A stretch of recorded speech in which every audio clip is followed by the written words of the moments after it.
व्याघ्राणं परमेश्वरमादीनि सुगन्धीनि मालिन्यानि नवयप्रभो मया युक्तानि पुष्पाणि पूजार्थं प्रतिगृहीतां गुरुब्रह्मा गुरुर्विष्णुः गुरुर्देवो महेश्वरः गुरुर्साक्षात् परब्रह्म तस्मै श्रीगुरुवे नमः।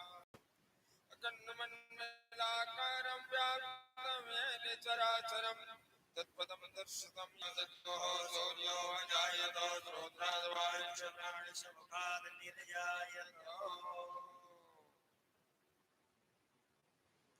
बोलिए कामदनाथ भगवान की जय। परम पूज्य जगद्गुरु रामानंदाचार्य भगवान की जय। सीतानारम्भा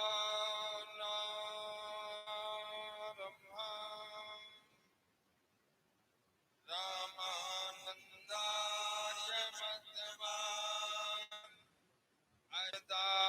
आचार्य पर्यन्तां वन्दे गुरु परम्परां। वन्दे श्री गुरु परम्परां। अयनितान्त निर्मल भूतान्तःकरणो महात्मानः परिषदस्य निखिल विद्या कलाप पारावाराः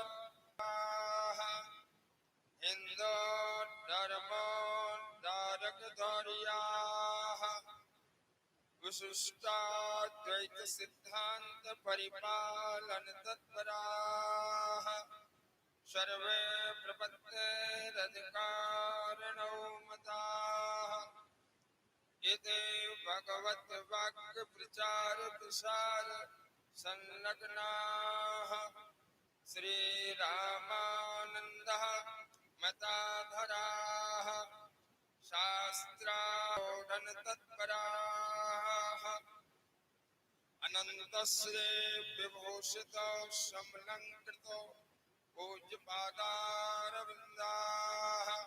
श्रीमद्जगद्गुरु रामानन्दाचार्याः स्वामी श्री रामस्वरूपाचार्याः महाराजाः चित्रकूट कामदगिरि पीठाधीश्वराः विजयन्ते तराम विजयन्ते तराम विजयन्ते तराम। धर्म की अधर्म का प्राणियों में विश्व का गौ माता की सत्य सनातन धर्म की भारत माता की चित्रकूट धाम की कामदनाथ भगवान की श्री बांके बिहारी लाल की परम पूज्य जगद्गुरु रामानंदाचार्य भगवान की ओम नमः पार्वती पदे हर हर महादेव।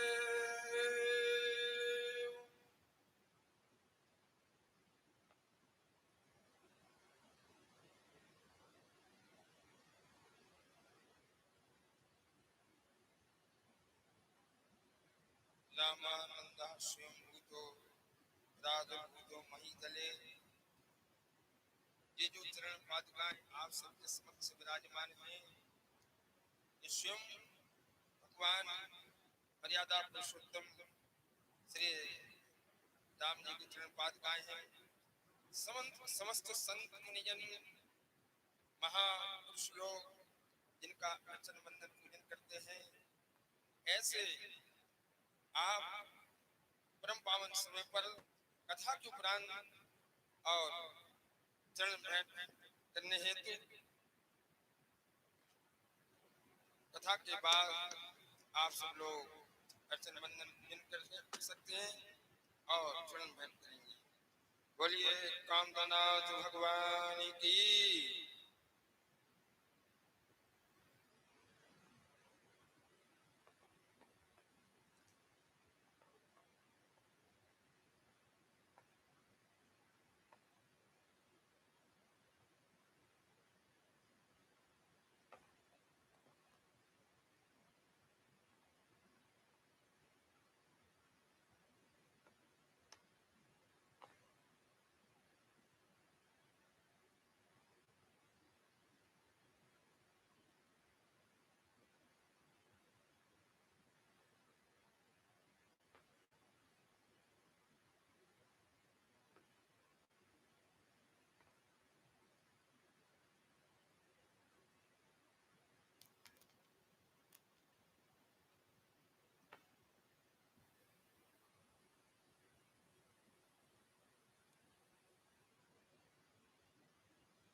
सच्चिदानंद भगवान की, अयोध्यानाथ भगवान की, श्री कामदगिरि भगवान की, श्री वृंदावन बिहारी लाल की, श्री हनुमान जी महाराज की, काशी विश्वनाथ भगवान की, श्री सद्गुरुदेव भगवान की, जय जय सीताराम, जय जय राधे श्याम, नमः पार्वती पतये, हर हर महादेव। उपस्थित श्रद्धालुजनों, श्रद्धामयी माताओं एवं बहनों,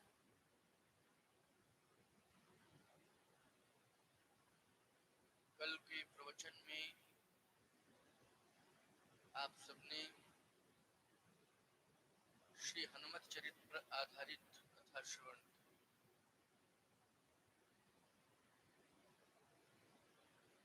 मैंने आपको ये बताया था कि संसार में 3 प्रकार के प्राणी हैं। विषयी, साधक, सिद्ध सयानी, त्रिविध जीव जग वेद बखानी। विषयी, साधक, सिद्ध। अब विषयी जीव कौन है? अरे विषयी जीव वह है जो केवल संसार से प्रेम करता है, परमात्मा से दूर है। इतना ही अर्थ है विषयी। केवल संसार से प्रेम करता है, भगवान से दूर रहता है। साधक कौन है? जो परमात्मा की प्राप्ति के लिए अहरनिश उसके नाम का चिंतन कर रहा है कि मुझे कब मिलेगा, कब मिलेगा, कब मिलेगा। वो साधक है। और सिद्ध कौन है? जिसे भगवान मिल गया है, जिसे भगवान मिल गया है। विषयी जीव रामचरितमानस में सुग्रीव जी हैं, जो संसार की हर वस्तु को पाना चाहते हैं। जैसे सत्ता, जिसको सत्ता मिल जाती है, संसार की समग्र उपलब्धियां उसे प्राप्त हो जाती हैं, समग्र सुविधाएं जिसको, जिसके हाथ में सत्ता हो। किस बात की उसे कमी रहती है? सब कुछ मिल जाता। सुग्रीव जी सत्ता चाहते कि मुझे सत्ता कैसे मिले, पंपापुर का राज्य कैसे मिले। अच्छा भाई, साधक कौन है? कहा विभीषण जी महाराज साधक। विभीषण जी राम राम राम राम राम राम लंका में रह रहे हैं और राम राम राम राम जप रहे हैं। प्रतिकूल परिस्थितियों में भी उन्होंने राम को छोड़ा नहीं, राम का नाम जपना नहीं छोड़ा। मैं कहता हूं उच्च कोटि के साधक हैं।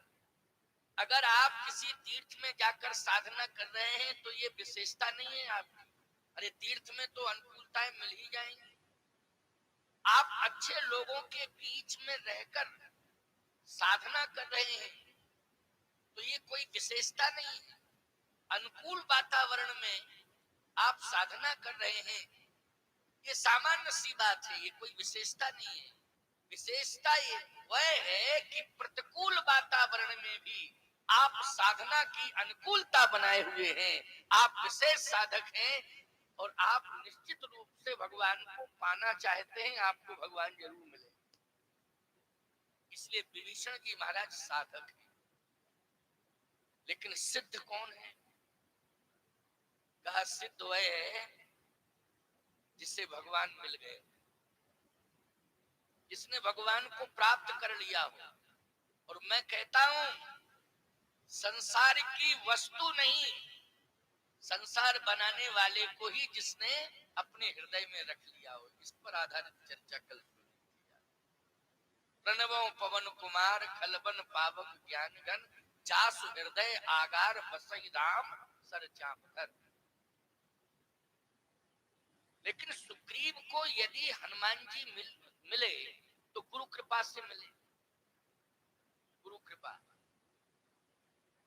सुग्रीव जी के पिता का नाम है सूर्य भगवान, ये सूर्य के पुत्र हैं, सूर्य पुत्र।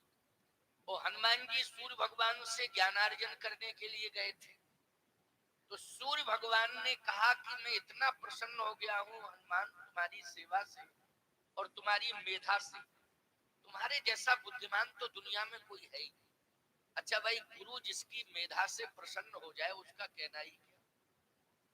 मैं इतना प्रसन्न हूँ, इतना प्रसन्न हूँ कि संसार में तुम्हारे जैसा बुद्धिमान कोई है ही नहीं। हनुमान जी ने कहा कि मैं भी अपने को धन्य मानता हूँ कि आप जैसा ज्ञानी गुरु मुझे मिला।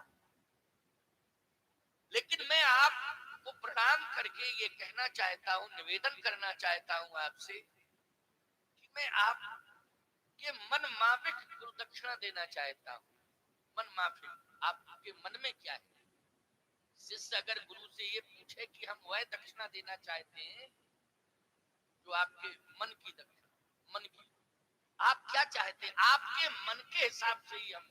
वैसे आजकल तो समस्याएं हैं, गुरु और शिष्य बधर कर लेखा, एक न सुने एक नहीं देखा, बड़ी विडंबना है। हरे शिष्य धन शोक न हरई, सो गुरु घोर नरक मा परई। लेकिन ऐसे गुरु मिले हनुमान जी को, ज्ञानी गुरु सूर्य भगवान, और ऐसे सूर्य भगवान को परम भक्त और परम प्रिय श्री हनुमान जी महाराज कि जिन्होंने इस बात को कहा है कि आपके मन में क्या है, जो मन में हो वो मांग लीजिए, मैं वही दक्षिणा देना चाहता हूँ। सूर्य भगवान ने कहा कि मुझे कुछ भी नहीं चाहिए, केवल एक चिंता है, उस चिंता से आप मुझे मुक्त कर दें। अब बोलो भैया, शिष्य गुरु से कहे कि गुरुदेव मेरे जीवन में एक चिंता है, उस चिंता से आप कृपा करके मुझे मुक्त कर दे, बात बनती है। लेकिन गुरु कहे शिष्य से कि एक चिंता है, तुम मेरे बड़े प्रिय चेला हो, मुझे चिंता मुक्त कर। तो गंगा, एक बात बताओ, गंगोत्री से गंगा सागर में गई है कि गंगा सागर से गंगोत्री गई? ये उल्टी गंगा बहाई जाए, ये अच्छी बात है? सोचने की बात। सूर्य भगवान कह रहे हैं एक चिंता है, वो बहुत बड़ी चिंता है, और मुझे विश्वास है कि तुम्हारे जैसा शिष्य ही मुझे चिंता मुक्त कर सकता है। हनुमान जी ने कहा तो आप बताएं तो चिंता है क्या? चिंता है तो आप बताइए, मैं प्रयास करूंगा। सूर्य भगवान ने कहा कि एक मेरा पुत्र सुग्रीव होगा, और वो सुग्रीव बहुत ही भीरू होगा। भीरू, समझ गए ना? है रखने वाला, डरने वाला, तुम्हारी भाषा में डरपोक कहते हैं, वो डरने वाला, भयभीत रहने वाला। अच्छा, भय के साथ साथ वो परम स्वार्थी भी होगा। इतना बड़ा भयभीत होगा, इतना भय उसके जीवन में होगा कि वो भागता ही रहेगा अपने प्राण बचाने के लिए। एक दिन वो समय आएगा कि उसके प्राण पर बहुत बड़ा संकट आएगा, लेकिन हे हनुमान, वो अपने प्राण को बचाने के लिए एक सुनिश्चित स्थान चुनेगा जिसको प्रवसन पर्वत कहते हैं। लेकिन उस पर्वत पर रह करके भी वो भयभीत रहेगा। उस पर्वत पर उसके प्राण की रक्षा होगी, लेकिन फिर भी वो भयभीत रहेगा। लेकिन मुझे विश्वास है कि अगर तुम संकल्प ले लो मेरे सामने कि मैं उसकी प्राण रक्षा करूंगा, तो मैं चिंता मुक्त हो जाऊंगा। हनुमान जी ने कहा कि बिल्कुल ले लूंगा संकल्प, और आपके चरणों में ही संकल्प लूंगा, कोई दिक्कत नहीं मुझे। देखता हूं कि कौन मारता है, समझ लूंगा उसे कौन मारता है। का एक मिनट और सुनो, केवल प्राण रक्षा करना ही जीवन का लक्ष्य नहीं होना चाहिए कि हमारे प्राण की रक्षा हो, हमारे प्राण की रक्षा हो। सूर्य भगवान ने कहा हे हनुमान, उसके प्राण की रक्षा तो करना ही, लेकिन केवल प्राण रक्षा करना ही जीव का धर्म नहीं है। जीव का एक लक्ष्य और होना चाहिए कि प्राण की भी रक्षा हो और परमात्मा भी जीवन में मिल जाए। बस परमात्मा मिल जाए, इसके बाद फिर क्या कहना है। प्राण रक्षा और परमात्मा, प्राण रक्षा करना और उसे परमात्मा से मिला देना। तो बोलो, हनुमान जी महाराज ने गुरु की आज्ञा का पालन किया और सुग्रीव जी का साथ दिया, सुग्रीव जी की रक्षा की। अगर हनुमान जी ना होते तो पता नहीं सुग्रीव की क्या दुर्गति होती। लेकिन दूसरा संकल्प यह दिलवाया गया कि परमात्मा से मिला देना, परमात्मा से। समझ में बात आ रही है? विषयी जीव केवल संसार को चाहता है। जैसे एक दूसरे से जब मिलते हैं संसारी लोग तो क्या पूछते हैं? मिलेंगे लोग पूछेंगे तेरा परिवार कितना है, जो यही पूछते कि नहीं? मिलेंगे लोग पूछेंगे तेरा व्यवहार कितना है, मिलेंगे लोग पूछेंगे तेरा व्यापार कितना है, मगर पूछता नहीं कोई कि प्रभु से प्यार कितना है। बस ये कोई पूछने वाला नहीं कि भगवान से कितना प्यार है, भगवान से प्रेम करते हो कि नहीं करते हो। यही विषयी जीव का लक्षण है कि घर द्वार परिवार की चर्चाएं तो खूब करेंगे लेकिन भगवान की चर्चा कम करेंगे। लेकिन यदि संसार का प्राणी संतों से जुड़ जाए तो ये कन्फर्म है कि संतों का सत्संग संसार में रहते हुए भी संसार बनाने वाले से मिला देगा। ये कन्फर्म है, ये सुनिश्चित है। इसलिए कहता हूं कि संत और सत्संग दो से प्रेम करो, संत से भी करो और सत्संग से। लेकिन उस संत से प्रेम करो जो संत सत्संग करता हो, उससे प्रेम मत करना जो चिलम पीता हो। अने गजेड़ी चिलम पीने वाले से करोगे तो गड़बड़ हो जाएगा कि नहीं हो जाएगा? है भाई, वही सीखोगे तुम, जो जैसा करता है बोलो भाई वैसे ही करोगे कि नहीं करोगे। तो कहने का तात्पर्य मेरा ये, संतों से प्रेम तो करना चाहिए लेकिन उस संत से प्रेम करना चाहिए जो संत सत्संग करता है। अच्छा, ये बात मैं अपने मन से नहीं कह रहा हूं, ऐसा मत मानना कि स्वामी जी तो अपने मनमुखी विचारधारा से बोल रहे हैं इसलिए कह दिया उन्होंने। भगवान राम की वाणी है कि उन संतों से, पहले तो भगवान कहते हैं संतों से प्रेम करो, लेकिन भगवान कहते हैं उन संतों से प्रेम करो जो संत सत्संग करते हैं। तो बोलो, भगवान की वाणी माननी पड़ेगी कि नहीं? सबरी जी से भगवान ने यही तो कहा था कि प्रथम भगति संतन कर संगा और दूसर रति मम कथा प्रसंगा। तो स्पष्टीकरण हो गया कि नहीं हो गया?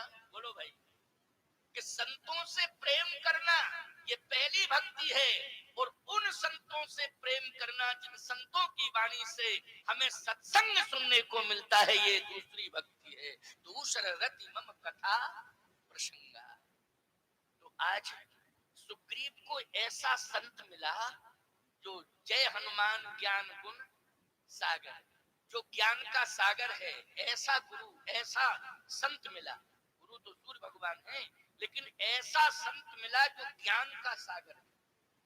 अब बोलो, ज्ञान के सागर हनुमान जी ने विषयी जीव सुग्रीव को परमात्मा से मिला दिया कि नहीं मिला दिया? परमात्मा मिल गया। लाख प्रयास करता सुग्रीव, भगवान जाते ही नहीं सुग्रीव के पास, लेकिन हनुमान जी महाराज ने राम मिलाए राजपद दीना। अच्छा, एक बात और बताए, जैसे संसार वाले अगर संपत्ति से प्रेम करते हैं, सत्ता से प्रेम करते हैं, सुविधाओं से प्रेम करते हैं, भैया तो सुविधा और सत्ता से वंचित थोड़ी किया जा रहा है आपको। सीधी सी बात यह है कि आप संतों से प्रेम करें और संतों के सत्संग के माध्यम से परमात्मा की प्राप्ति होगी, और जब परमात्मा की प्राप्ति हो जाएगी तो सत्ता और संपत्ति सब कुछ आपको मिल जाएगा, आप उससे वंचित नहीं रहेंगे। और यही सुग्रीव के साथ हुआ। हनुमान जी का संग पकड़ा, हनुमान हनुमान जी ने राम जी से जोड़ा, तो तुम उपकार सुग्रीव ही कीना, राम मिलाए और राजपद दीना। राम भी मिल गए और राज्य भी मिल गया। बोलो मिल गया कि नहीं?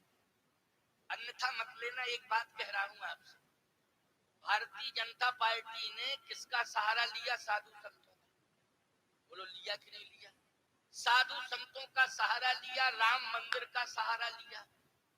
इस समय पूर्ण प्रभाव में भारतीय जनता पार्टी है कि नहीं? ये मानते हो कि नहीं मानते? निश्चित रूप से मानते हो। संतों से जुड़े तो संतों ने राम जन्मभूमि से जोड़ दिया, और राम जन्मभूमि से जुड़े तो सत्ता मिल गई। तो मिल गई कि नहीं मिल गई? राम भी मिले और सत्ता भी मिली। मिली कि नहीं? बोलो भाई। और एक साधु भी दे दिया कि इसको मुख्यमंत्री बना दो। क्यों भाई? बना दो मुख्यमंत्री।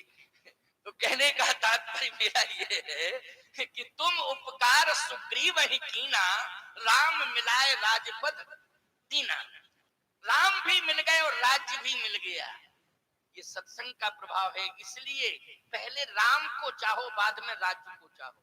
लेकिन राज्य को पहले चाहोगे तो याद रखना फिर राज्य के ही हो जाओगे, राम दूर हो जाएंगे। और यदि राम को पहले चाहोगे तो राज्य तो बिना ही प्रयास के मिल जाएगा, बहुत अधिक प्रयास करने की जरूरत नहीं पड़ेगी। इसलिए आज राम मिल गए। भगवान राम ने कहा तो ठीक है, बाली ने बहुत परेशान किया है, अब चिंता मत करो। कल जो मैंने विश्रामित किया था अपना प्रवचन, वो इस स्थल पर विश्रामित हुआ था प्रवचन कि तब सुग्रीव विकल होए भागा, मुष्ट प्रहार वज्र सम लागा। इस चौपाई पर मैंने विश्राम किया था। फिर आप लोग बोले महाराज थोड़ा और थोड़ा। हमने कहा जब भागा ही गया तो अब क्या बता। जब भाग ही गया, मुष्ट प्रहार वज्र सम लागा, तब सुग्रीव विकल होए भागा। हमने कहा जब भाग ही गया तो अब उसको रुकने दो, समझेंगे कल देखेंगे। भगवान ने कहा कि एक काम करो, हमारी बात मानो, भागो नहीं, तुम हमारे कहने से दोबारा ललकारो बाली। सुग्रीव बोला एक बार ललकारे थे आपके कहने पर तो हड्डी पसली एक हो गई, अब दोबारा आप कह रहे हैं अगर आप मेरी मदद करो तब तो ठीक है, और नहीं आप विवश अगर कर रहे हो तो फिर मेरी प्रार्थना है कि अंतिम दंडवत मेरी स्वीकार करो। अगर बच गए तो मिलेंगे, नहीं तो कोई बात नहीं। भगवान बोले देखो घबराओ घबराओ। सुग्रीव बोला एक बात बताओ प्रभु, जब उसने मुष्टिका का प्रहार किया तो आपको दर्द नहीं लगा कि मेरा मित्र जो है पिट रहा है? भगवान बोले सही बतावे, तुम दोनों एक ही रूप के हो, एक रूप तुम भ्राता, तुम दोनों एक ही रूप के हो। हम पहचान ही नहीं पाए कि कौन बाली कौन सुग्रीव, पहचान नहीं पाए। सुग्रीव बोला पहचान नहीं पाए। भगवान बोले क्या पहचाने, एक जैसा रूप है। सुग्रीव बोला इतनी पहचान थी कि जो पिट रहा था उसे सुग्रीव मान लेते और जो पीट रहा था उसे बाली मान लेते। भगवान बोले मैं क्या समझा, इतना बड़ा पिटेला है तू कि पिटता ही रहता है, किसी को पीटता ही नहीं है। केवल जिंदगी पिटने में निकल रही है। अरे मुझे क्या पता था, पहले बता देता। कहे आप समझ लेना प्रभु, मैं पिटने ही वाला हूं, पीटना तो बहुत मुश्किल की बात है। भगवान ने कहा ये पिटना और पीटना ये परिचय नहीं है मेरी दृष्टि में। क्यों भाई? ये पीटना और पिटना ये परमात्मा की दृष्टि का परिचय नहीं, मैं परिचय देता हूं। क्या गोस्वामी जी कहते हैं, मेली कंठ सुमन की माला। भगवान ने कहा ये परिचय है कि मैं माला पहना रहा, ये मेरे हाथों से पहनाई हुई माला। संसार के जीवों, माला यदि गले में होगी तो पहचान रहेगी कि ये हमारा है। किसकी दृष्टि में? भगवान की दृष्टि। इसलिए गुरुदेव सबसे पहले कंठी पहनाते हैं, मंत्र देते हैं, राम मंत्र देते हैं, या जिसकी जिस गुरु के प्रति आस्था है, जिस संप्रदाय का होता है वो अपने संप्रदाय का मंत्र देते हैं। लेकिन तारक मंत्र तो राम मंत्र ही है प्यारे। इसलिए मंत्र मिलता है तो मंत्र के साथ साथ कंठी मिलती है कि नहीं? ये परमात्मा के लिए सुविधा है पहचान में कि हाँ ये हमारा है। क्यों? इसके गले में कंठी पड़ी हुई। जैसे मान लीजिए गांव में जिस कुत्ते के गले में पट्टा पड़ा है उसको लोग क्या कहते हैं? ये पालतू है। और पालतू जो कुत्ता होता है तो लोग कहते हैं लाठी मत मारना, नहीं तो लेने के देने पड़ जाएंगे। क्योंकि पालतू है, पट्टा पड़ा है, समझ ही नहीं रहे, वो जानते ही नहीं हो किसका है, पला हुआ है पालतू। और जिस कुत्ते के पट्टा नहीं पड़ा है उसे कहते फालतू है, मारो लाठी में भगाओ उसको, इधर आता है उधर जाता है, इधर मारो भगाओ। इसका मतलब है कि जिस कुत्ते के गले में पट्टा पड़ा है वो है पालतू, और जिस कुत्ते के गले में पट्टा नहीं पड़ा है वो है फालतू। तो एक बात बताओ भैया, तुम किसके दर पे रहना चाहते हो? कुत्ता भी दर पे ही रहता है, लेकिन जो कुत्ता पालतू होता है वो मालिक के दर पर रहता है, और जो कुत्ता फालतू होता है वो दर दर, भाई दर दर और दुर दुर, दर दर पे दूर दूर करता रहता है। लेकिन जो पालतू कुत्ता होता है वो मालिक के दर पे ही रहता है। बोलो रहता है कि नहीं? और दर पे भी रहता है और शान के साथ रोटी भी खाता है तो दरवाजे पर ही खाता है। ये पालतू कुत्ता शान के साथ रहता है और रोटी भी खाता है तो दर पर ही खाता है। और फालतू वाला कहीं से रोटी उठाएगा कहीं खाएगा, यही होता ना फालतू कुत्ते का काम।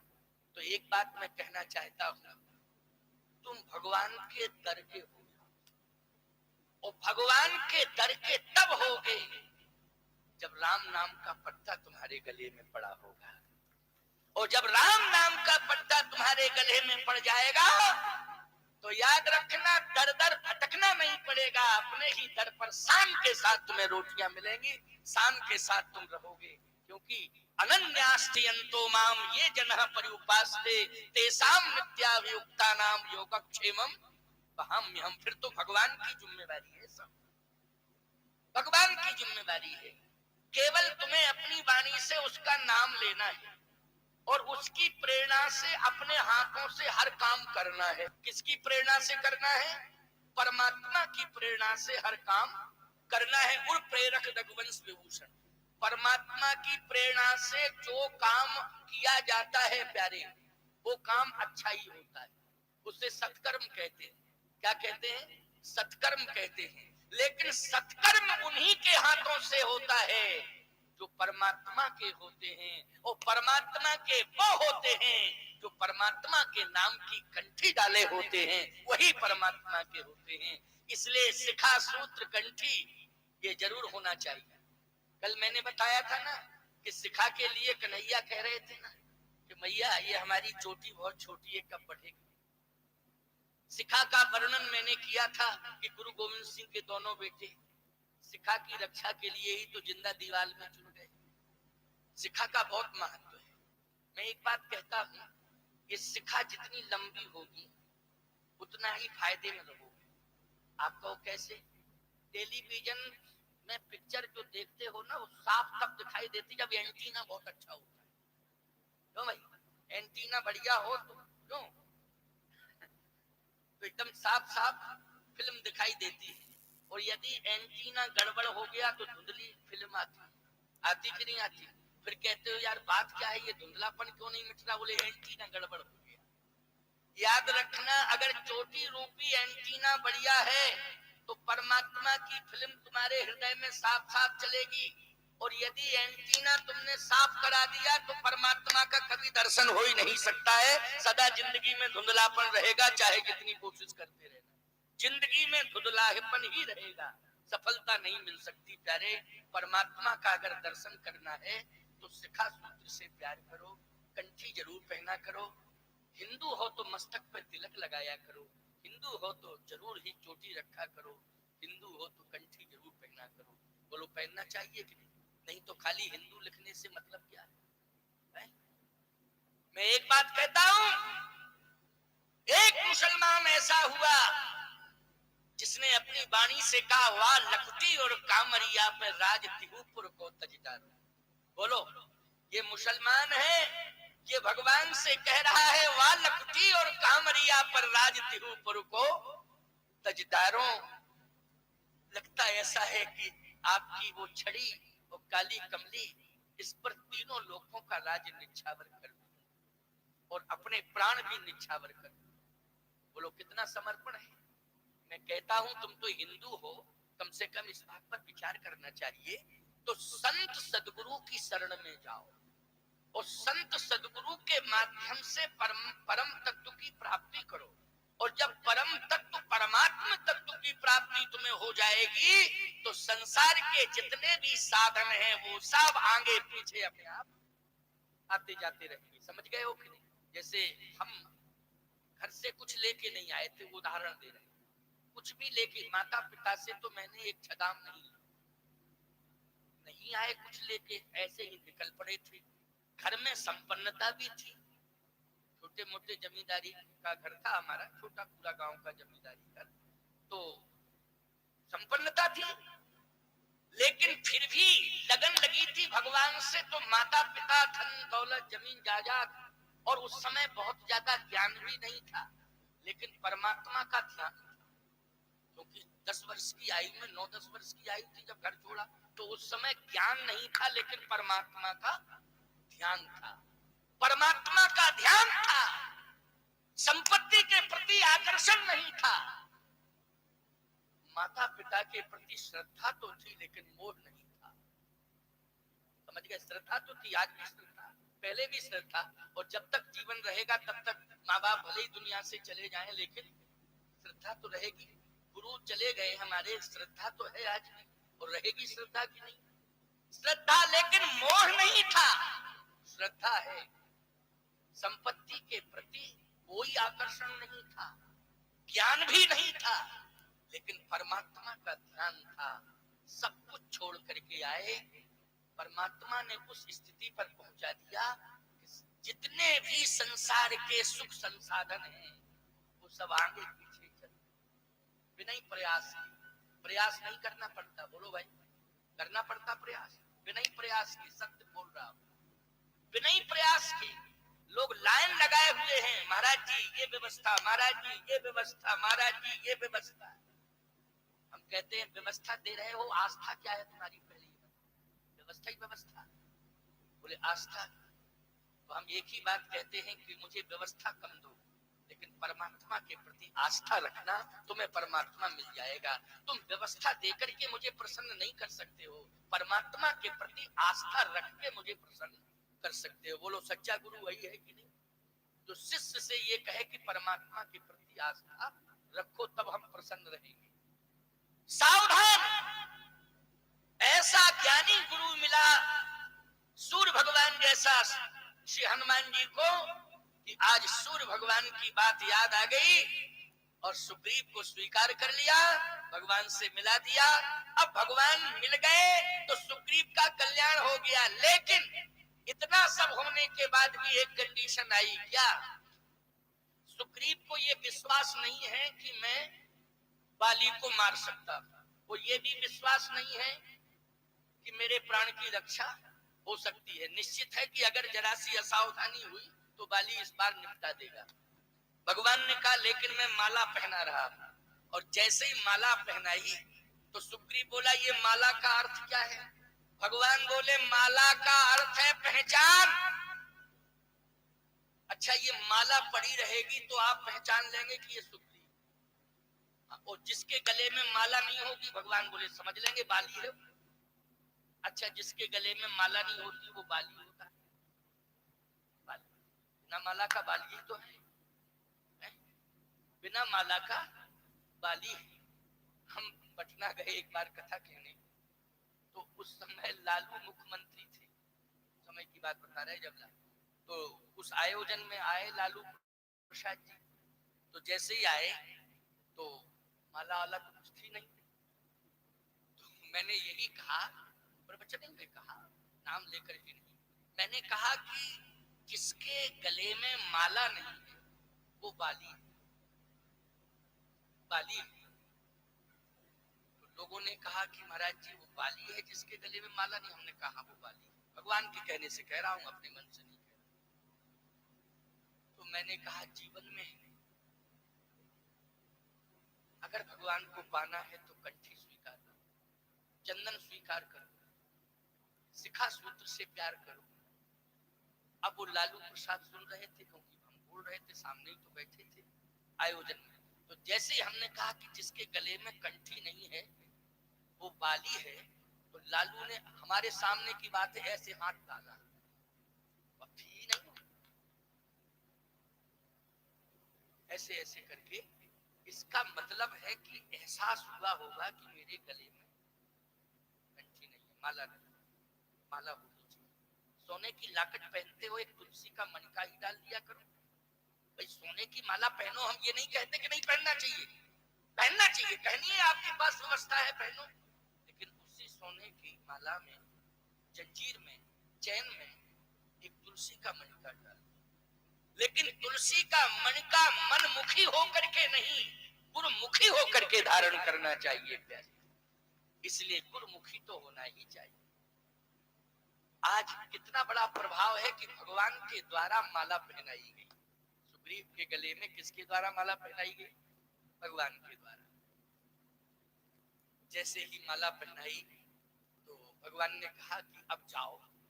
सुग्रीव बोला एक बात है प्रभु, मान लीजिए नया आइटम माला है और बाली आएगा और वो देखेगा कि एक नया आइटम पहन के आया और जबरदस्ती छीन के माला हमारे गले की अपने गले में डाले तो मरेंगे तो हम, क्योंकि माला से ही आपको मारना है। क्यों भाई?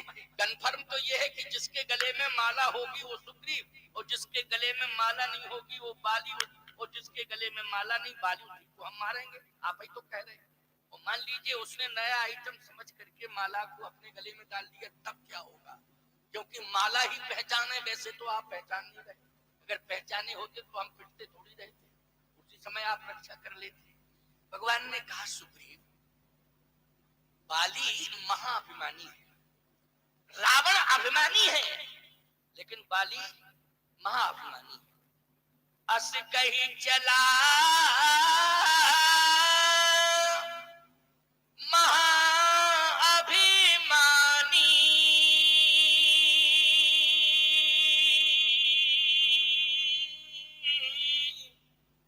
तृण समान सुग्रीव ही जान। महाअभिमानी है, और जो महाअभिमानी होता है वो सिर उठा के चलता है, सिर झुका के नहीं चलता है। और माला वही देख सकता है जो सिर झुका के चलता है। अच्छा, टोपी कहाँ रहती है? सिर के ऊपर, और माला कहाँ रहती है? हृदय में। गला आधार होता है, लेकिन माला रहती कहाँ है, लटकी कहाँ रहती है? बोलो, हृदय पर। टोपी को सिर उठा के देखा जाता है और माला को सिर झुका के देखा जाता है। भगवान बोले हमने टोपी पहनाई कि माला? कहे माला ही पहनाई। तो कहे कि वो महाअभिमानी है, वो झुक ही नहीं सकता है, वो झुक नहीं सकता है तो माला को देख नहीं सकता है। और जिस दिन वो झुक जाएगा उस दिन याद रखना सुग्रीव, उसका कल्याण हो जाएगा। क्या हो जाएगा? कल्याण। बस वो झुकता ही तो नहीं है, वो झुकना ही नहीं चाहता है। याद रखना, जो व्यक्ति झुकना नहीं चाहते हैं वो निश्चित रूप से पतन के मार्ग पर चलते हैं, और जो पतन के मार्ग पर चलता है वो अपना विनाश कराता है। और रावण का और बाली का यही हुआ कि नहीं? लेकिन एक बात बताएं आपको, बाली में अभूतपूर्व परिवर्तन हुआ, रावण में परिवर्तन नहीं आया, लेकिन बाली में परिवर्तन आया। कथा के माध्यम से शिक्षा ले लो कि परिवर्तन कैसे आ सकता है। हम कौन सी विधि को अपनाएं कि अहंकार से दूर हो जाएं, हमारे हृदय में करुणा आ जाए, हमारे हृदय में दया आ जाए। ये हृदय परिवर्तन कैसे हो सकता है? कौन सा उपाय करना चाहिए जिससे हृदय परिवर्तन हो जाए, जीवन बदल जाए? इसके लिए करना क्या पड़ेगा? बस कथा का सार अभी सुनने को मिलेगा। अभी तो 3 घंटे बोल के आए, 108 कुंडी यज्ञ हो रहा है और बहुत भीड़ हो रही है, और 200-250 किलोमीटर की दूरी है। कम से कम 200 से तो कम है नहीं, इससे कम नहीं होना चाहिए। लेकिन सीधे मंच से उठे और यहाँ चले आए। पूरी जनता कह रही थी महाराज जी कल भी आप 1 घंटे पहले मंच विश्राम कर दिए, आज भी 1 घंटे पहले, कहाँ जा रहे हैं? हमने कहा ऐसा है, वहां जा रहा हूं। जहां प्रेम रहता है, वहां जा रहा हूं जहां प्रेम रहता है। मुझे खींचने वाला कोई दूसरा नहीं हो सकता है, एक प्रेमी हो सकता है, इसलिए अपने प्रेमियों के बीच में जा रहा हूं। तुम सब जितने बैठे हो प्रेमी हो। 3 घंटे तक कल आपने इंतजार किया, हमने एहसास किया इस बात का। बहुत होता है 3 घंटे, अब आ रहे हैं, अब आ रहे हैं, अब आ रहे हैं, 3 घंटा लग गया पूरा। उसमें गलती हमारी नहीं थी, गलती सोचने समझने की थी। पहले से ही समय सुनिश्चित करना चाहिए था, लेकिन वो भावुकता में 3 बजे का डला दिया। वो 3 बजे हम वहीं थे। अच्छा एक बात बताओ, हमें प्लेन से आए क्या? एक 4 व्हीलर से आए हैं, रोड मार्ग से आए, सड़क मार्ग से आए हैं। टाइम लगता है कि नहीं लगता है? गाड़ी खूब भगाई, इतनी गाड़ी भगाई, इतनी गाड़ी भगाई कि ड्राइवर कहता है महाराज जिंदगी में पहली बार इतना कांटा पहुंचाया है, आपके विश्वास पर पहुंचाया है कि महाराज जी बगल में बैठे थे। हमने कहा तूने मेरे ऊपर विश्वास कर लिया, भगवान ने रक्षा की। नहीं तो महाराज सड़क बहुत अच्छी, गाड़ी बहुत अच्छी, हमें कोई चिंता। हमने कही तेरी गाड़ी अच्छी, सड़क अच्छी, वो सामने वाले की गाड़ी अच्छी ना होती और गाड़ी वो अच्छी होती, ड्राइवर अच्छा ना होता तो क्या करता? भाई सामने वाला चला आ रहा है और उसका ड्राइवर अच्छा ना होता तब क्या करते? कहे महाराज आप पर विश्वास है और आपका भगवान पर विश्वास है, तो चाको राखे साइया, मार सके न कोई, बाल न बाका कर सके चाहे जूझे के बैरी। देखो विश्वास की बात है। तो भैया ड्राइवर ने मुझ पर विश्वास किया, मैंने भगवान पर विश्वास किया और भगवान ने अपने भक्तों पर विश्वास किया है। इसलिए विश्वास की बात है। बिन विश्वास भगत नहीं, कहीं बिन द्रवही ना राम। इसलिए तुम सब विश्वास पात्र हो, और जो विश्वास पात्र है वही भगवान का कृपा पात्र है। तो आओ विश्वास की बात है। भगवान ने कहा विश्वास कर रहे हो तो माला पहना दी है, अब तुम ललकारो। कहे सरकार साहस तो नहीं बढ़ रहा है? भगवान ने कहा साहस भी बढ़ा रहा हूं। गोस्वामी जी कहते हैं कर परसा सुग्रीव शरीरा, ओ तन भाकुल गई सब पीरा, मेली कंठ सुमन की माला, पठवा पुनि बल दे विशाला। भगवान ने कहा बल भी दे दिया है और कृपा के रूप में माला भी दे दी है, अब भयभीत होने की आवश्यकता नहीं है, जाओ ललकारो। सुग्रीव ने भी सोच लिया मरता क्या ना करता, अब तो फैसला ही करके लौटूंगा, अब जो होगा सो देखा जाएगा। साहस बन गया और जैसे ही ललकारा बाली को, बाली ने कहा देखो मरा नहीं था, धोखे में रहा, बच गया था, इसलिए फिर ललकार, अब मरने के लिए आया है। और जैसे ही ललकारा बाली ने सुग्रीव को, सुग्रीव ने बाली को, पुनि नाना विध भई लड़ाई। दोनों आपस में लड़ रहे हैं आमने सामने। भगवान देख रहे, पिटापोट देखे, रघुराई भगवान वृक्ष की ओट से देख रहे थे। एक सज्जन कहने लगे महाराज ये वृक्ष की ओटाई से भगवान क्यों देख रहे थे?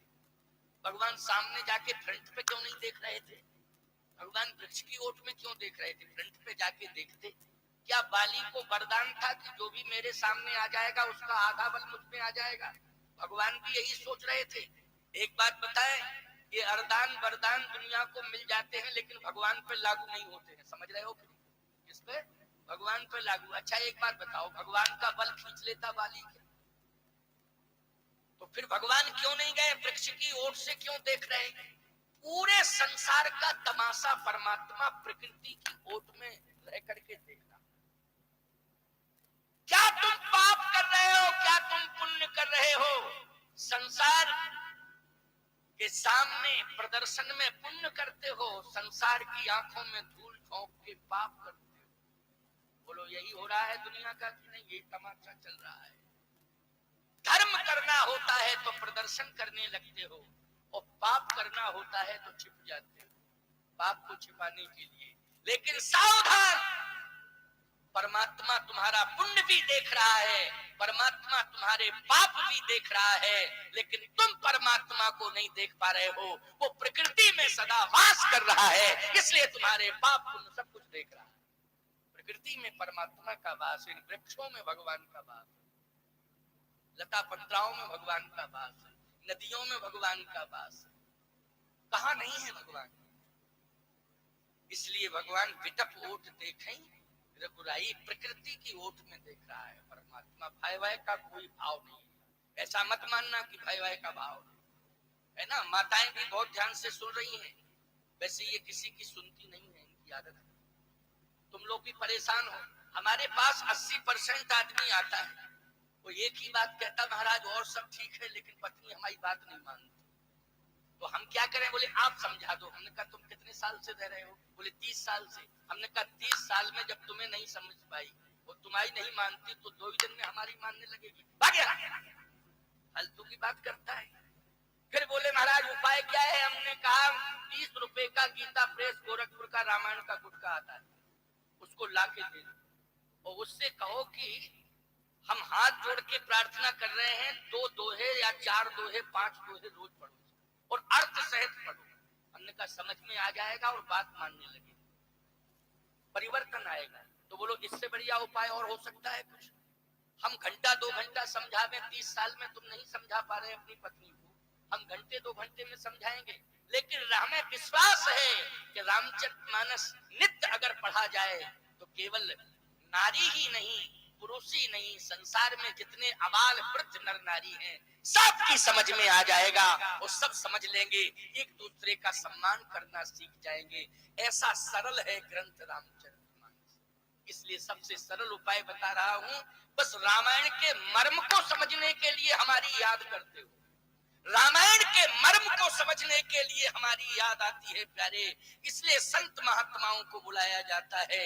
लेकिन रामायण का सरल भाव समझने के लिए गीता प्रेस गोरखपुर का जो ग्रंथ रामचरितमानस है वो पर्याप्त है, पर्याप्त है। घर घर में रामायण होनी चाहिए। एक बार एक व्यक्ति ने हमको 50 रामायण ला के दी, छोटे साइज की गुटका, महिला साइज। ए महाराज आप उस अधिकारी को दें जो रामायण पढ़ने का इच्छुक। हमने कहा ठीक। हमने घोषणा की तो काफी लोग आ गए। मैंने कहा एक बात बताओ, रामायण पढ़ोगे। बोले महाराज हाँ पढ़ेंगे। मैंने कहा पहले ये बताओ रामायण कभी पढ़ी।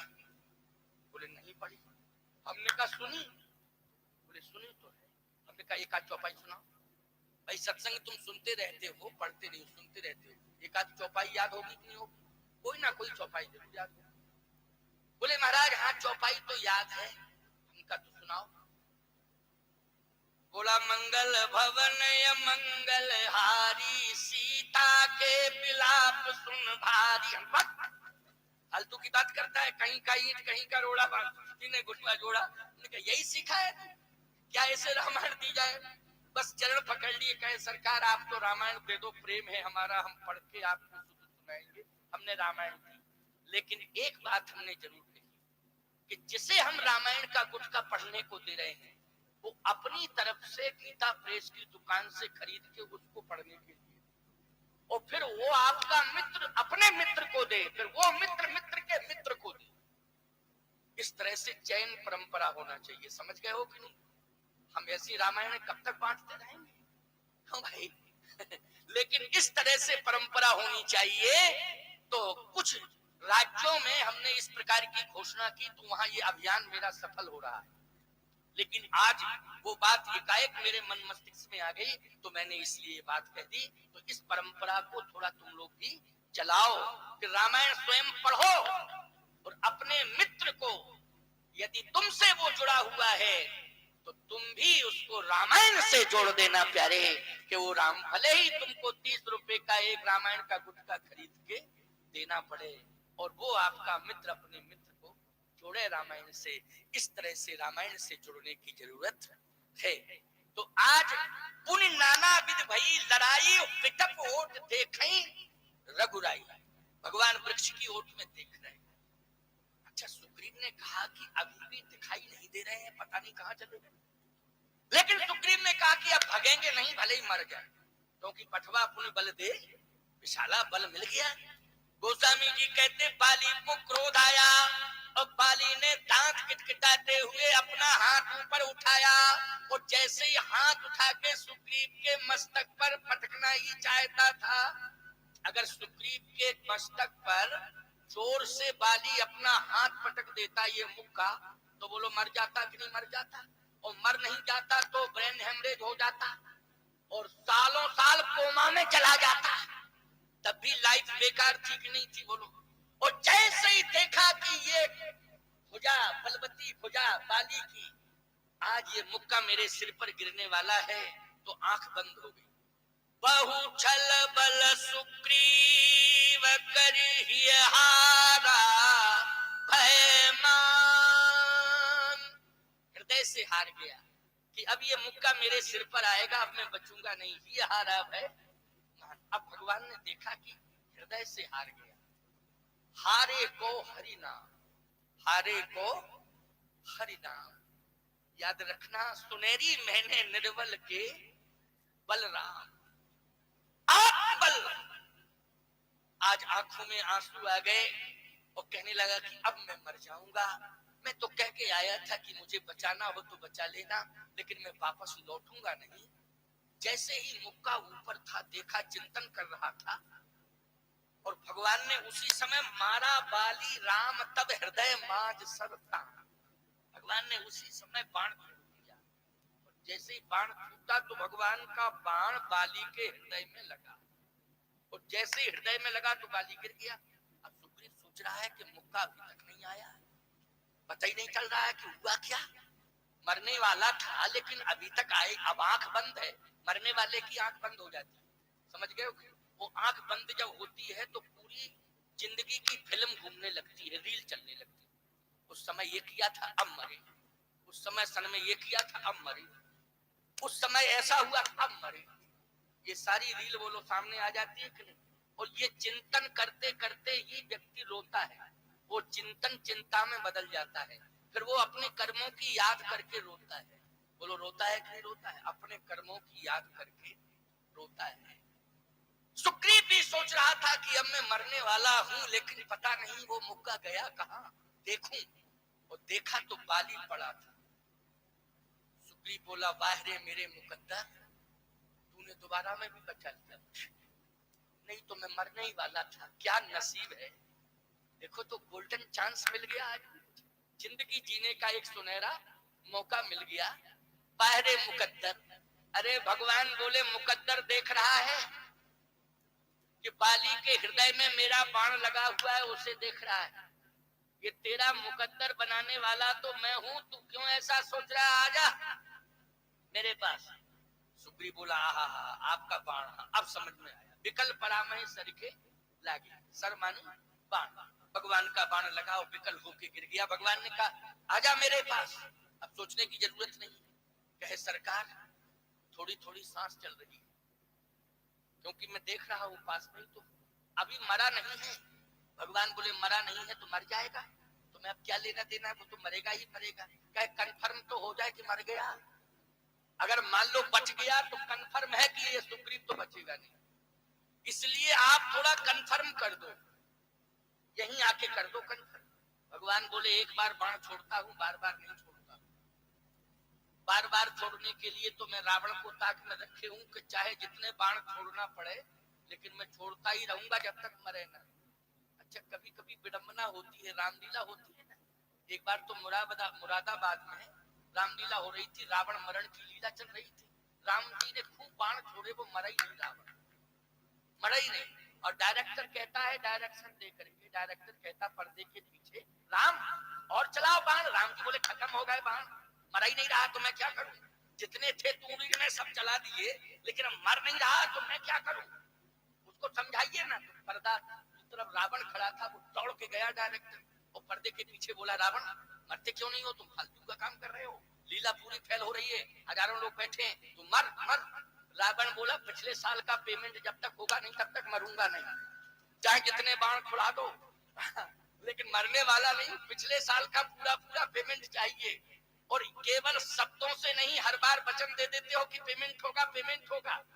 लास्ट वाला बाण राम का मेरे पास आए, उसमें लिफाफा लगा हुआ होना चाहिए, तब मैं मरूंगा, ऐसे मैं मरने वाला नहीं हूँ। समझ में बात आई कि नहीं? संसार के बड़े बड़े नाटक हैं भैया। तो कहने का तात्पर्य मेरा ये है कि बाली की सांस चल रही थी, तो सुग्रीव बोला अभी कंफर्म नहीं है, अभी सांस चल रही है। भगवान बोले मर जाएगा बाद में, तुम तो प्रपंच छोड़ो, आओ मेरे पास। कहे सरकार विश्वास नहीं है, मर तो जाए पहले, मर जाए। भगवान ने कहा तुम्हारी हिम्मत है तो मारो, तुम भी तो मार, तुम्हारी हिम्मत है। कहे हिम्मत होती तो पहले ही ना मार देता। कहे तो अब तो मरने जा रहा है। सुग्रीव बोला प्रभु आपका बाण का प्रभाव है कि वो मरने जा रहा है, लेकिन मेरी इच्छा है कि आप आ जाएं, दूसरा बाण और छोड़ दें तो कंफर्म ही मर जाएगा। भगवान बोले ऐसा है कि ये कंफर्म है, विश्वास करो कि वो मर जाएगा। कहे मेरी इच्छा है कि आप एक बार आ तो जाए। भगवान बोले मैं आया और खतरा बढ़ा। क्या खतरा? कहे मेरे आते ही मुर्दे में प्राण आ जाते। जो भैया आ जाते कि नहीं आ जाते? अगर मुर्दा पड़ा हो और भगवान आ जाए वहां, तो बोलो उसमें प्राण आएंगे कि नहीं आएंगे? कंफर्म आएंगे प्राण। वो तो नियम ही, मृतक जियावन गिरा सुहाई। भगवान का शब्द जैसे ही मुर्दे के कान में पड़ता है तो उसमें चैतन्यता आ जाती है, प्राणों का संचार हो जाता है। भगवान बोले हमको मत बुलाओ, नहीं खतरा बढ़ जाएगा। सुग्रीव बोला नहीं आप तो आ जाओ। भगवान जैसे ही पहुंचे, पहुंचते ही गोस्वामी जी करे पुनि उठ बैठ देख प्रभु आगे, उठ के बैठ गया, उठ के बैठ गया। भगवान ने कहा कहो मैंने क्या कहा था, क्या कहा था मैंने, मुझे बुलाओगे खतरा बढ़ जाएगा। उठ के बैठ गया कि नहीं? सुग्रीव बोला बैठ गया उठ के, तो आप मार दो। बाली बोला खबरदार,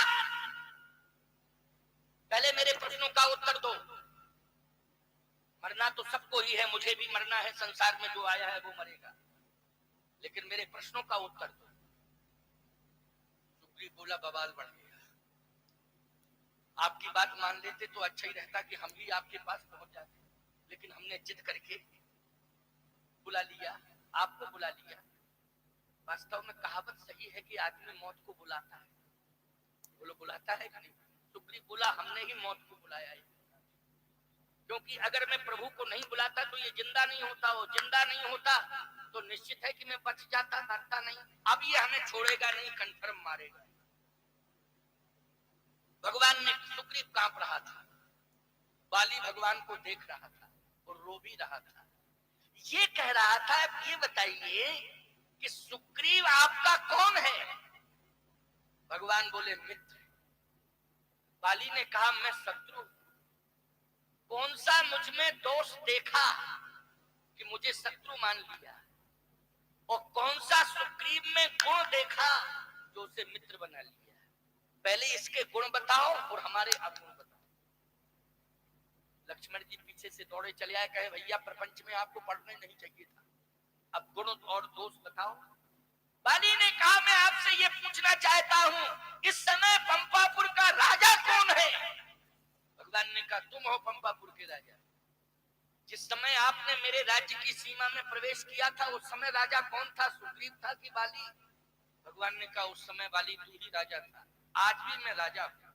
जिस दिन आपने मेरे राज्य की सीमा में प्रवेश किया था मुझे सूचना मिल गई कि 2 तपसी राजकुमार प्रवेश कर चुके हैं, और ये भी सूचना मिल गई थी कि उन्होंने सुग्रीव को मित्र बना लिया।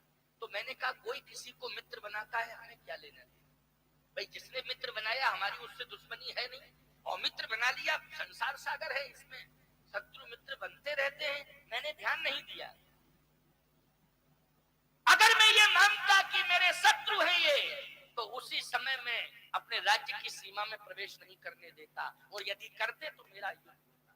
बोलो होता युद्ध कि नहीं होता? लेकिन मैंने ध्यान नहीं दिया, मैंने विचार नहीं किया, मैंने कुछ भी नहीं सोचा।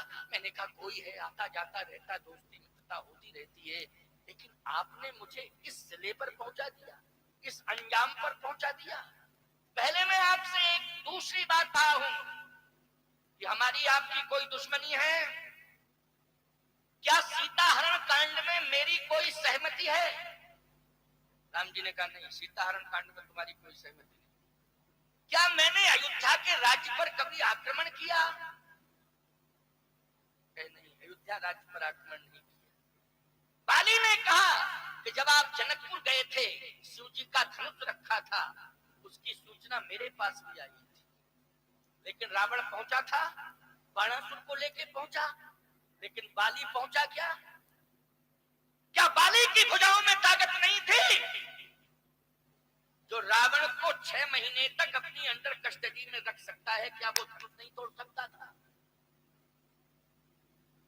जिसकी भुजाओं में रावण को वश में करने की ताकत हो, रावण को प्रतिबंधित करने की ताकत हो, क्या उसकी भुजाएं जनकपुर में जाके प्रदर्शन नहीं कर सकती थी? लेकिन मैंने कहा क्या लेना देना है, वो जनक का मैटर है, धनुष का मैटर है, मुझे कोई लेना देना नहीं है। मैं आपसे एक बात और पूछ रहा हूं कि मैंने कभी आपके पिताश्री को चैलेंज दिया? कभी मैंने युद्ध किया? अयोध्या राज्य पर आक्रमण किया? भगवान ने कहा अयोध्या राज्य पर भी आक्रमण नहीं किया, सीता हरण में भी तुम्हारी सहमति नहीं है, तुमने कभी भी बाली मुझे अपशब्द नहीं कहे, तो फिर आपने मुझे शत्रु क्यों माना शत्रु? आखिर कोई कारण तो बताओ।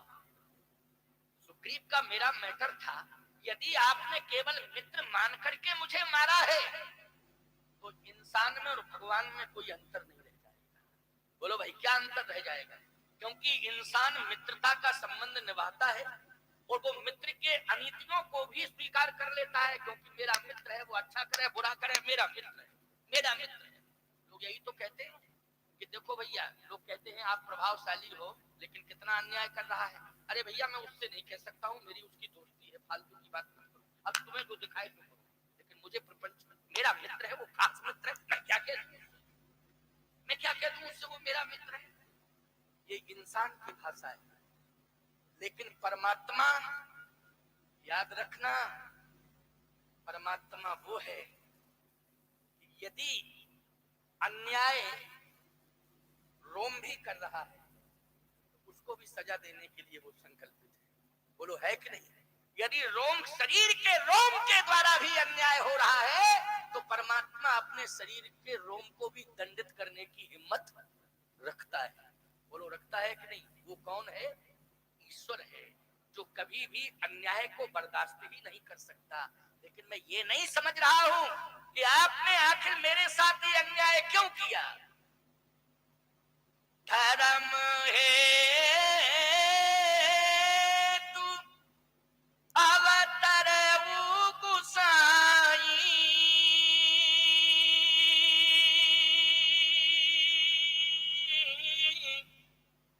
मारे मोही व्याध की नाई, मैं बैरी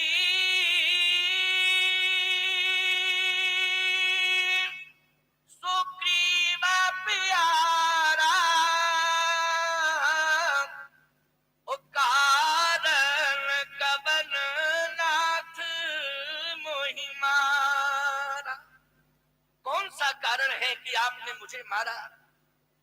भगवान ने कहा कि सुग्रीव को मैंने मित्र बना लिया, इसलिए मैंने तुम्हें नहीं मारा। फिर मेरा शत्रु वो है जो अनाचार अत्याचार कर रहा है, मेरा वो शत्रु जो अनाचार अत्याचार कर रहा है, वो मेरा शत्रु है। सबसे बड़ा प्रबल शत्रु है वो मेरा बाली। अब कान खोल करके सुन, तू अन्यायी है, अत्याचारी है, और जितने बड़े अन्याय अत्याचार तूने किए हैं बाली ने भी नहीं, और रावण ने भी नहीं किए हैं। बाली जितने अन्याय अत्याचार रावण के द्वारा नहीं हुए, बाली जितने अन्याय अत्याचार तेरे द्वारा हुए। अब बाली सोचने लगा कि अन्याय अत्याचार तो किए हैं, लेकिन ऐसे कौन से अन्याय अत्याचार, क्या हुआ, क्या हो गया?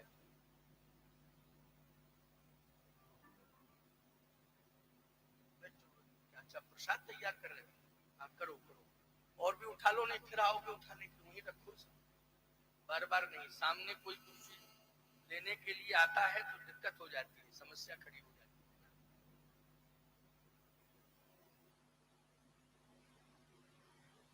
हाँ सुनिए, 8 तो बज ही गया है, 8 तो बज ही गया, मैं 7 बजे से बोल रहा हूँ, पर मैं 7 बजे से बोल रहा हूँ, 1 घंटा हो गया।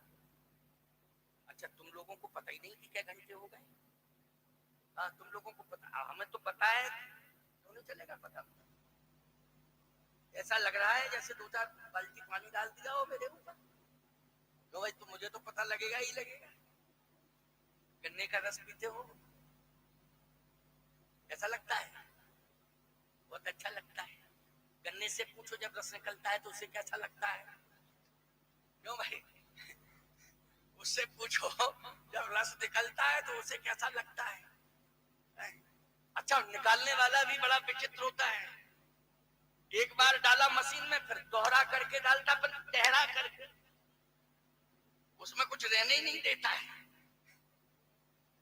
चलो भाई, पीने वाले को तो आनंद मिलता है, कोई बात नहीं है। परमार्थ के कारण साधन धरा शरीर, परमार्थ के लिए ही हम लोग आए इस धरती पर, परमार्थ के लिए ही आए हैं प्यारे। भगवान ने ही अपना पार्षद बना करके भेजा है कि परमार्थ करने के लिए जाओ।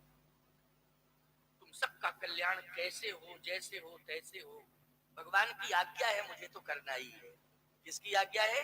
प्रभु की आज्ञा है, इसलिए मुझे तो करना ही है। अब जरा सोचना, ये शब्द मेरे ये ताकत से निकल रहे, तो इन शब्दों के साथ ये वेदना है, ये मर्म छिपा हुआ है कि हमें संत की बात मानना चाहिए। ये शब्द मेहनत से निकल रहे हैं, ये व्यर्थ न जाने पावे, इसका संकल्प सुनने वाले को करना चाहिए। बोलो, करना चाहिए कि मेरी मेहनत व्यर्थ नहीं जानी चाहिए। मुझे विश्वास है कि परिवर्तन तो होता है, बहुत लोगों में हुआ। हमारे सामने ऐसी सूचनाएं आई हैं कि बहुत लोगों ने परिवर्तन प्रवचन सुन सुन करके किया है। तो आइए, इसमें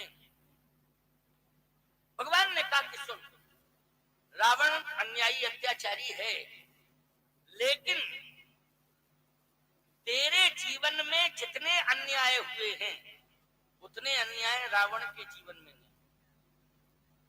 तेरे जीवन में जितने अन्याय, बाली बोला जैसे बताओ, प्रमाण बताओ, प्रमाण प्रमाण। तो क्या प्रमाण बता रहे हैं?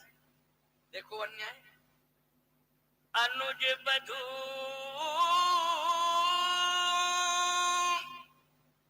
भगनी सुत नारी,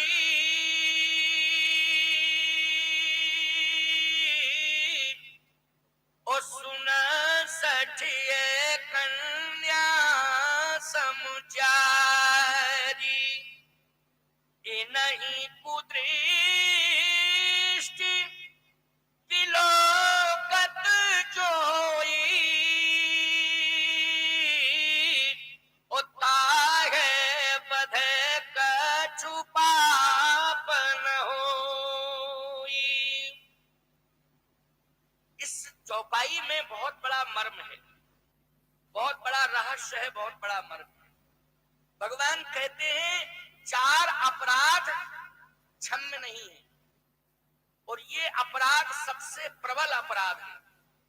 अनुज बधू भगिनी सुत नारी, सुन सठिए कन्या समचारी, इनहि कुदृष्टि विलोकत जोई, और ताहे बधे कछु पाप न होई। भैया, दृष्टि दोष ये सबसे बड़ा पाप है। दृष्टि दोष सबसे बड़ा पाप है। एक बात आपको बताएं, दृष्टि दोष समाप्त कब होता है? दृष्टि दोष मिटता कब है? जब पवित्र दृष्टिकोण हो जाता है। और पवित्र दृष्टिकोण होता कब है? जब संत वाणी से सत्संग सुना जाता है तो पवित्र दृष्टिकोण हो जाता है। इसका मतलब है कि परमात्मा देता है दृष्टि और महात्मा देता है दृष्टिकोण। यही अंतर हुआ कि नहीं? परमात्मा ने क्या दी? दृष्टि। भाई, पुण्यात्मा भी 2 ही आंखें लेके आया और पापात्मा भी 2 ही आंखें लेके आया कि नहीं? अब अंतर क्या है पुण्यात्मा में, पापात्मा में? तो भगवान कहते हैं हम दोनों को आंखें देके भेज रहे हैं, लेकिन अंतर तब समझ में आएगा जब धरती पर जाओगे। और धरती पर जब आता है पुण्यात्मा पापात्मा, तो याद रखना, दृष्टि तो सबके पास होती है, लेकिन पवित्र दृष्टिकोण जिसका इस जगत में हो जाता है वही पुण्यात्मा माना जाता है, आगे चल करके वही महात्मा बनता है। इसलिए दृष्टिकोण बदला जा रहा है। बाली, तेरा दृष्टिकोण पवित्र नहीं। क्यों? तूने सुग्रीव की पत्नी को छीन लिया। अरे भाई, सुग्रीव ने अपराध किया था तो कह देता कि राज्य से तू निष्कासित हो रहा है, मैं तुझे निष्कासित कर रहा हूं, तू अपना परिवार लेकर के जा। तो पत्नी बच्चे सब लेके चला जाता। जैसे आपके घर में किराएदार रह रहे, किराया नहीं दे रहे या लड़ रहे या झगड़ रहे, मान लीजिए किराया नहीं दे रहे हैं तो आप यही तो कहोगे कि नहीं है तो आप सामान रखिए यहाँ और बाकी जाइए, यहाँ से परिवार लेके जाइए, खाली करिए, लेकिन सामान तब दूंगा जब पैसा पेमेंट करोगे। लेकिन इसका मतलब ये तो नहीं है कि तुम्हारे पास पैसा नहीं है, पत्नी को यहीं छोड़ जाओ, सामान यहीं छोड़ जाओ, तुम अकेले जाओ। ये कोई तरीका है? वो अपराध की धारा बन जाएगी कि नहीं बन जाएगी? उल्टी अपराध की धारा बनेगी कि नहीं बनेगी? कि तुम्हारा इतना गंदा दृष्टिकोण है कि तुमने उसकी पत्नी को नहीं जाने दिया उसके साथ। अब तुम्हारे खिलाफ दंडात्मक आपराधिक मुकदमा दर्ज किया जाता है। भगवान ने कहा कि तुम्हें अगर सुग्रीव को ही राज्य से निष्कासित करना था तो सुग्रीव की पत्नी को सुग्रीव के साथ जाना चाहिए था, लेकिन तुमने सुग्रीव की पत्नी को राज्य के अंदर क्यों रखा, अपनी अंडर कस्टडी में क्यों रखा? है तुम्हारे पास कोई उत्तर? बाली बोला इसके अलावा और बताओ कुछ। भगवान बोले और सुन ले। भगनी, भगनी मानी बहन, भगनी मानी बहन। कहा बहन के प्रति भी तेरा दृष्टिकोण पवित्र नहीं रहा। तेरा नकारात्मक दृष्टिकोण बहन के प्रति भी रहा। कैसे रहा बहन के प्रति मेरा ऐसा दृष्टिकोण? आप कैसे कह रहे हैं? भगवान ने कहा याद कर, पहले ये बता तेरी बहन का नाम क्या है, तू किसे बहन मानता है? बाली बोला हमारी समझ में नहीं आ रहा, समझाओ। भगवान बोले अच्छा समझ में नहीं आ रहा है, तू इंद्र पुत्र है कि नहीं? कहा इंद्र पुत्र हूं। तो इंद्र की जो बेटी होगी वो तेरी कौन होगी? बाली बोला वो तो बहन होगी। तो तुझे मालूम नहीं है कि बहन का क्या नाम है? इंद्र की बेटी का नाम है विद्युत ज्वाला, और अगर विद्युत ज्वाला उसकी बेटी का नाम है तो बाली की बहन हुई कि नहीं हुई? इंद्र की पुत्र। का जिस समय तू दुंदुभी को मारने के लिए दुंदुभी का पीछा करते हुए नागलोक में पहुंचा तो समग्र नागों ने तेरे ऊपर प्राणघातक हमला किया, क्योंकि वो सब दुंदुभी के पक्ष से युद्ध कर रहे थे नाग। और जब नागों ने तेरे रोम रोम पर प्रहार किया तो तेरे रोम रोम में विष व्याप्त हो गया था। अब विष की छटपटाहट, उद्विग्नता से जब तू भागा तो इस सोचा बाली ने कि मैं बच सकता हूं तो केवल मुझे स्वर्ग के वैद्य राजवैद्य श्री अश्विनी कुमार वही बचा सकते हैं, अश्विनी कुमार के अलावा मुझे कोई नहीं बचा सकता। तो अश्विनी कुमार के पास तू पहुंचा। वो अश्विनी कुमार ने, भगवान ये याद कौन दिला रहा है बाली को मरते समय? जल्दी बोलो। भगवान दिला रहे। मरते समय कर्म याद आ जाते हैं, भगवान ही कर्म याद दिलाते हैं। याद करो तुमने ये किया, ये किया, अच्छा किया तो अच्छा कर्म याद दिला देते हैं। तो अच्छा कर्म जब याद आता है तो व्यक्ति प्रसन्न होके मरता है, मुस्कुरा के प्रसन्न होके मरता है कि मैंने तो अच्छा काम किया है। और जो गलत काम करते हैं मरते समय वो कर्म याद दिलाते हैं तो रोते रोते तड़प तड़प करके वो मरते, क्योंकि कर्मों का स्मरण करते हुए।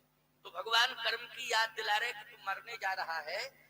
जब तू अश्विनी कुमार से उपचारार्थ अश्विनी कुमार के पास गया तो अश्विनी कुमार ने तेरा उपचार किया? हाँ उपचार तो किया था। तू स्वस्थ हुआ? बाली बोला हाँ स्वस्थ भी हुआ था, लेकिन भागा क्यों तू? याद कर। बोले वो इंद्र ने, मेरे पिता ने नाराज होकर के मेरे ऊपर वज्र का प्रहार करना चाहा तो मैं वज्र के डर से भागा था। वज्र का प्रहार क्यों किया था? याद कर। अब कांपने लगा। गई डाली। कहा तो भगनी के ऊपर भी कुदृष्टि रही तेरी,